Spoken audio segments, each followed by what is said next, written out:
Hey folks, Pat Deegan here. You know, this week I was doing some clinical consulting with a team, and this young person who had been diagnosed with early psychosis was on an inpatient unit.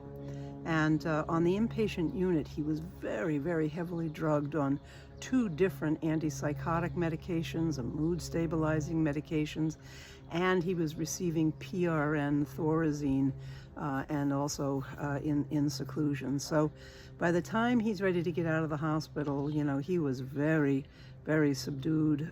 He had gained weight.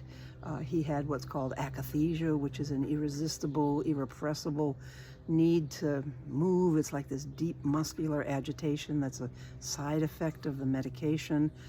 He was drooling, and not surprisingly, he decided to completely go off the medicine and get as far away from mental health services as he could.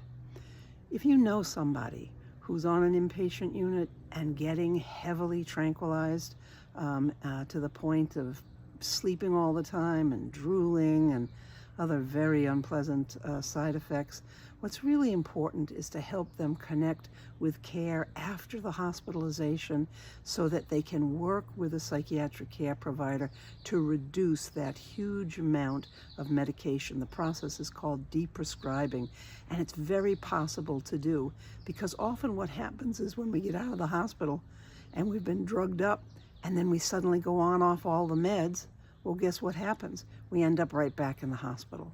So seeking out a good psychiatric care provider to do some deprescribing with our loved one or with ourselves after an inpatient stay where we've been over-medicated, I believe is the way to go. Have a good one.